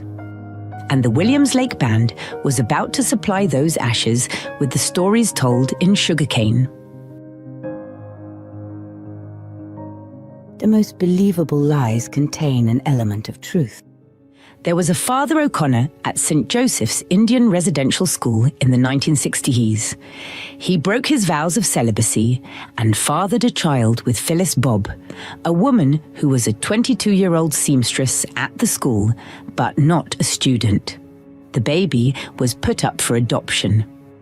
Phyllis had been a founding member and later pipe major of the Caribou Indian Girls Pipe Band, of which she was extremely proud. Some 20 years later, in the 1990s, a number of former students charged Father O'Connor with rape and molestation during his time at St. Joseph's in the 1960s. The trial dragged on for many years until the parties agreed to engage in an Aboriginal healing ceremony and a public apology by O'Connor to the community. Charlene Bello was one of the tribal leaders at the ceremony. According to the National Truth and Reconciliation file on Caribou's St. Joseph's Indian Residential School, charges against Bishop O'Connor were ultimately stayed. In the documentary Sugarcane, the story of Father O'Connor and Phyllis Bobb and their baby gets conflated with an entirely different story in order to create the infanticide and genocide ashes theme. The filmmakers exploit the tragic true story of a key figure of the film. The 1959 birth of Archie Noiscat and the actions of his unwed mother. There was a famous news story in the Williams Lake Tribune, August 26, 1959. The baby found in the garbage burner of St. Joseph's Indian Residential School. St. Joseph's was near the Sugarcane Indian Reserve. The baby's mother was from Kanim Lake Reserve. Rumours proliferated for years in the indigenous communities that priests had impregnated girls and then disposed of the unwanted babies in the school incinerator. Residential schools turned into crematoriums, babies to ashes, the final proof of the Canadian genocide, and that's where the bitter roots of sugarcane begin. Sugarcane is a new independent documentary produced and directed by investigative journalist Emily Cassie and co-directed by Julian Brave Noisecat, who is a descendant of people who attended St. Joseph's Indian Residential School. According to media interviews, when Emily Cassie first heard the devastating news of the Kamloops Indian band finding human remains, reportedly the bodies of 215 missing children in unmarked graves, often referred to as mass graves, in the orchard near the former Kamloops Indian Residential School, she was gut-pulled to the story.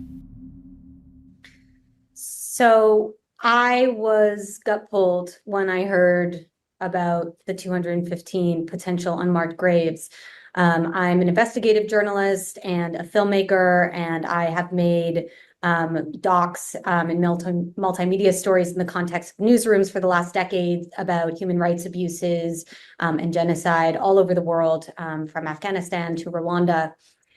But I'd never turned my lens on my own country and the horrors that it perpetrated against its First Peoples. The Kamloops band reported that a ground-penetrating radar search and several experts had confirmed their findings. In fact, ground-penetrating radar can only identify anomalies or ground disturbances which could be roots, rocks, old excavation, or which could be graves. But ground-penetrating radar cannot see coffins or bodies or human remains. For that, you have to excavate.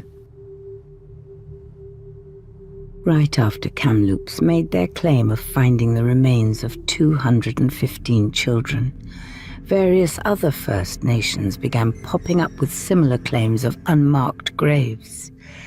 Numbers quickly rose into the thousands. It should be noted that most claims were made about old community graveyards where the wooden crosses or headboards had disintegrated over time. Most bodies there would be of European pioneer families. When children died at Indian residential schools or hospitals, death certificates show that their bodies were sent home for burial on their reserves. But no one is looking for their graves there, where many graves and markers have not been kept up. Here's an example. Gladys Chapman of Lytton was a student at the Kamloops Indian Residential School. Gladys became ill and was treated, but died at Royal Inland Hospital in Kamloops, BC. Her death certificate shows that her body was returned to her family at the Spasm Indian Reserve, and she was buried there. It should be noted that to this date, no graves have been exhumed in order to confirm these numbers. About the time of the Kamloops First Nations claim of unmarked graves, about 300 kilometers north of Kamloops, the Williams Lake First Nation was also looking for children they claimed were missing or murdered at the Caribou Indian Residential School, commonly known as St. Joseph's Indian Residential School. Emily Cassie, director of Sugarcane, wanted to do a documentary and found this news story about Williams Lake, about to engage in a similar search to that of the Kamloops band. It was serendipity. Cassie contacted Julian Brave Noisecat, whom she had worked with at Huffington Post, to tell him about her contact with Chief Sellers and invite Julian to be part of the documentary, presumably as a writer and storyteller. To her surprise and his, it turned out that Cassie had fallen upon the one Indian band in Canada whose residential school history was deeply intertwined with the family history of Julian Brave Noise Cat. And as you might imagine, I nearly fell out of my chair, and then I said, "Wow, that's really crazy. Did you know that's the school that my family was taken away to and where my father was born?" So out of 139 Indian residential schools across Canada, M happened to choose the one school, without knowing it, where my father's life began. As it turned out, Julian's own father, who'd been found in the garbage burner at St. Joseph's Indian Residential School, his father was born there, at the school. Was he the son of a Roman Catholic priest? The baby in the garbage burner story had been major news in the Williams Lake Tribune. Everyone knew about it then, and everyone should know the story to this day. Julian's grandmother spent a year in jail for abandoning his father as a baby in the garbage burner at St. Joseph's Indian Residential School. Meanwhile, Julian's father, Ed Archie Noise Cat, the baby, was mostly raised by Alice Archie, baby Ed's grandmother and grandfather. Sadly, they were both alcoholics. Alice Archie died in 1967 when Ed was about 8 years old.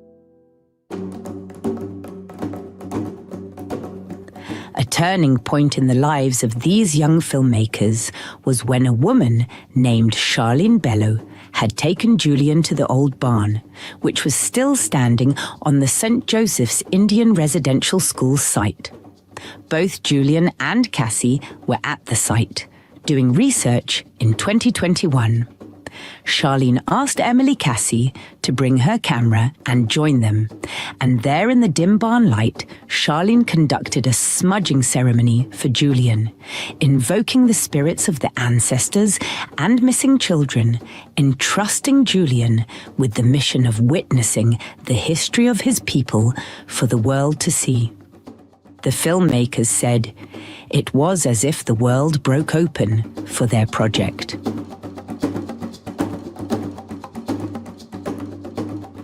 By happy coincidence, Williams Lake First Nation has its own archaeological excavation enterprise, Sugarcane Archaeology, established in 2016.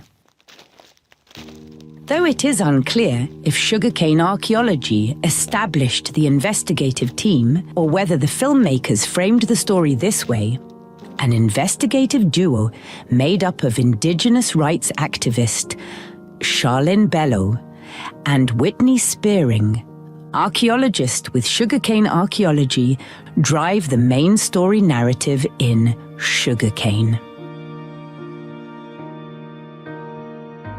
Thus, the documentary Sugarcane follows the work of Charlene and Whitney as they attempt to find out the unmarked graves where the missing children lie on the St. Joseph's Indian Residential School grounds. There's only one thing wrong with this picture, something that is not revealed in the documentary. The fact is that investigator Charlene Bello knew from the get-go who the father of the baby left in the garbage burner was, and she knew the mother and her circumstances as well. Charlene and Julian and the woman who had the baby are all related. And the father was not a priest, but an Indigenous man named Ray Peters, a man who was 11 years older than the mother. He had 7 other children with Ed's mother. In fact, he fathered 17 children in total with 5 different women.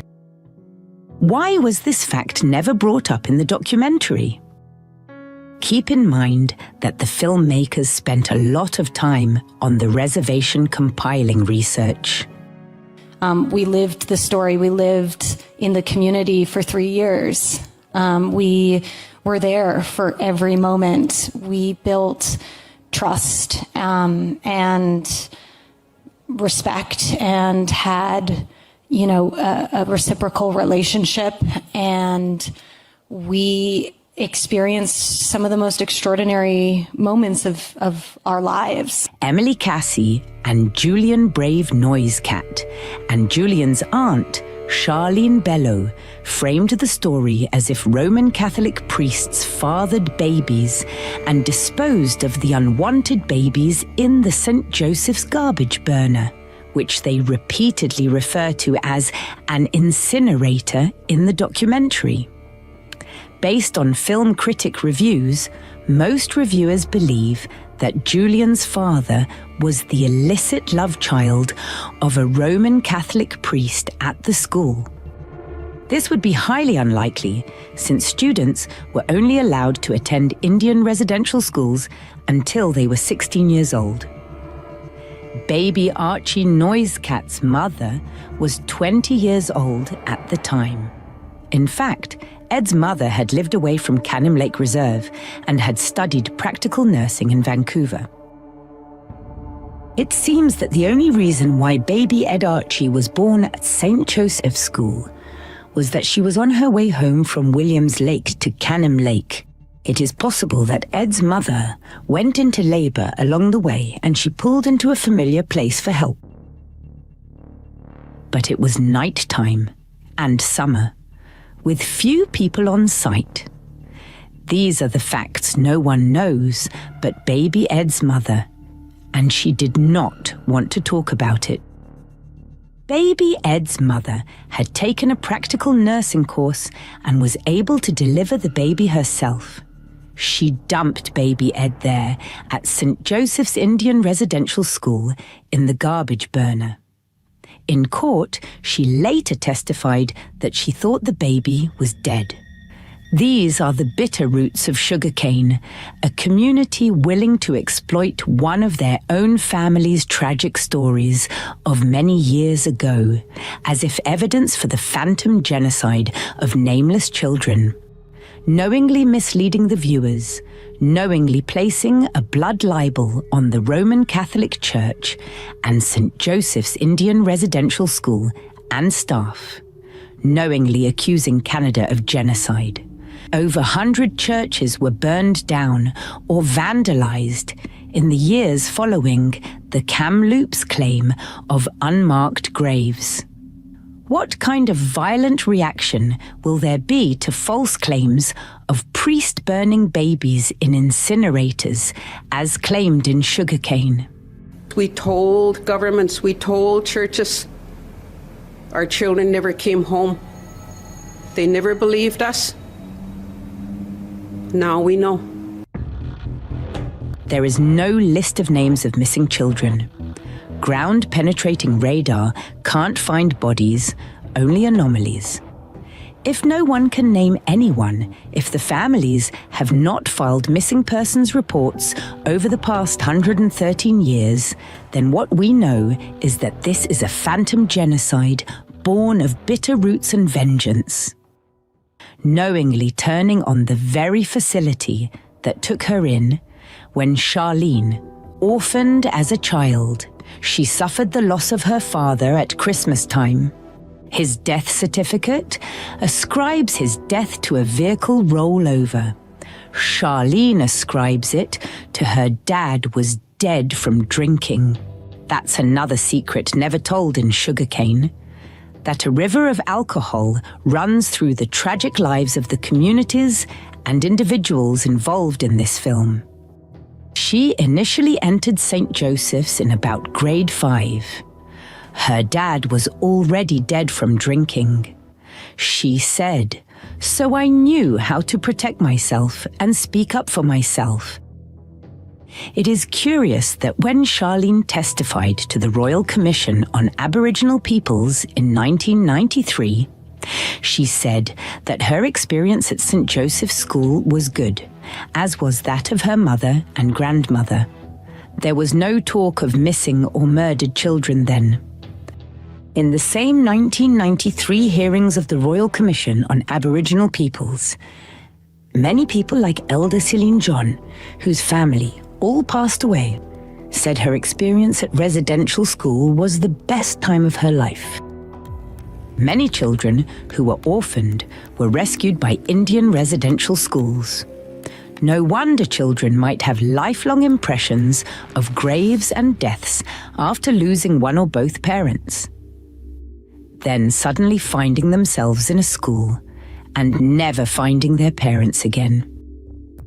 These ambiguous losses are the hallmark of prolonged and complicated grief, for which many people cannot find closure. The treachery of these bitter roots is exceptional. Years ago, in 1998, Charlene Belleau had been a key part of an Aboriginal healing circle related to Father O'Connor's transgressions. On that day, BC Chief Charlene Belleau took part in a healing circle, tearfully saying she would not rest until every official who ever hurt a child at a residential school is brought to justice. In this CBC article, the filmmakers said discourse about Indian residential schools has waned over the past 3 years since the first announcements of unmarked burials found at residential school sites. Director Emily Cassie claims that her documentary insists we're not done with the truth. But the truth is hard to find in Sugarcane, especially about priests allegedly impregnating students and incinerating unwanted babies. The filmmakers then came up with another angle, that of the paternity of former Williams Lake First Nations chief Rick Gilbert. According to media interviews with Emily Cassie and Julian Brave Noisecat, Emily Cassie actually lived with Rick Gilbert and Anna Gilbert while making the film. She gained their trust. In an incredible scene, Rick Gilbert is shown a DNA test on a laptop in his home, reviewed by his wife Anna. It shows that Rick is 45% native. The balance is Irish and Scottish. A man by the name of Brian McGrath pops up on screen as a possible DNA cousin of Rick Gilbert. Then up pops a picture of Father McGrath, a former priest at the school. See, crows Anna, as if a common name is proof of paternity.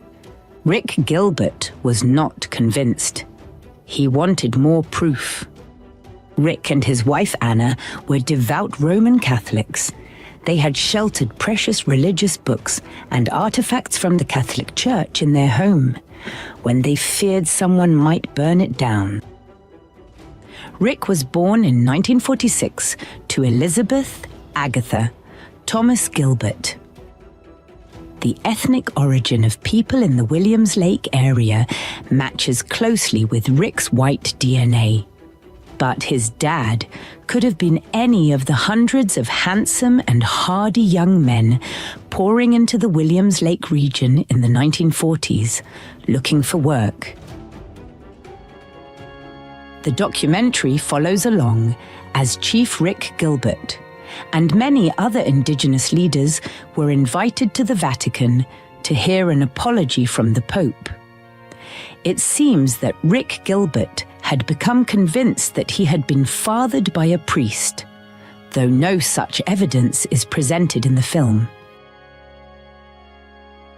The Bitter Roots of Sugarcane is that Emily Cassie exploited the questions about Rick's paternity to make the case for the film's thesis that priests impregnated girls at the school. In an emotional scene, Rick Gilbert confessed to Louis Lugen, Superior General of the Oblates of Mary Immaculate at the Vatican, that his mother was abused by a priest and thus he was fathered. This is very unlikely. Rick's mother was 18 when he was born in 1946, so she was not a student at the school. Students could only attend until age 16. In the end, Sugarcane is a bad case of family psychotherapy that would better have been conducted in a private office. The Bitter Roots of Sugarcane is that Charlene Belleau was at the Aboriginal healing ceremony that was meant to end the painful issues between the Roman Catholic priest and the community. She was fully in support of it at the time. But she chose to reopen that community wound as if no one knew the details of the relationship. In such a small community, with a case stretching over many years, everyone knew everything. The Bitter Roots of Sugarcane is that both the co-director, Julian Brave Noisecat, and his aunt, Charlene Below, knew very well what happened with baby Ed in the garbage burner. The Bitter Roots of Sugarcane is that the woman who gave life to baby Ed, a woman who spent a year in jail for a terrible mistake and had that scar torn open for all to see. Because in Canada, there's a movement to try and claim that Canada is guilty of genocide, but it is a phantom genocide, for which there is no list of names of missing persons. Sugarcane is a blood libel against Roman Catholics, Canadian history, and Canadians today. It is a shockumentary, but certainly not a documentary, because to be a documentary, facts matter. Within less than a month of the Kamloops claim of finding remains of 215 children, Canada passed the United Nations Declaration of Rights of Indigenous Peoples, also known as UNDRIP.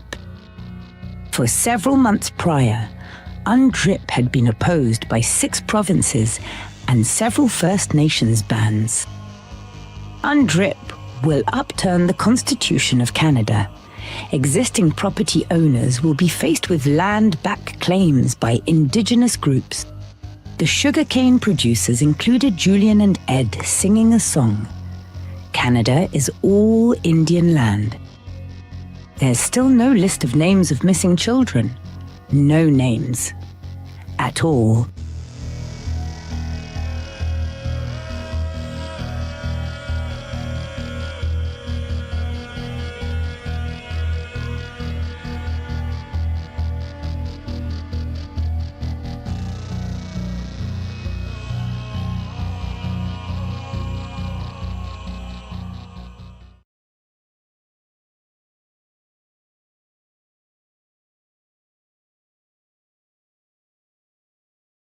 And there it is, the Bitter Roots of Sugarcane. I know there's a lot of consternation in the comments tonight. Some people are having a rough time buying the fact that they've been lied to for several years now and are not accepting the truth. But the truth is the truth is the truth, you guys. And that's what this show has always been about. And when you've got somebody like Michelle Stirling on, who has been researching this topic for years and years and years, and has gone deep on research, you defer to that kind of knowledge. This is not to say, like Michelle said earlier this evening, this is not to say that some bad things didn't happen at the residential schools over the decades. But it's certainly not as bad as it's been made out to be. And what's going on in Kamloops, even now, without any excavation, without any proof, the lies and deception they're selling is reprehensible and criminal, in my opinion. That's it for the show tonight, you guys, but we are going to the extension. I have a hat or a mug to give away, and we've got part 3 of our DOD whistleblower coming up in just a couple of minutes. For the rest of you guys, I love you all. I appreciate you all. Catch you again on Monday night at 8 o'clock Central for another episode. And for you all access members at shadowdavis.com, I will see you there in 2 minutes.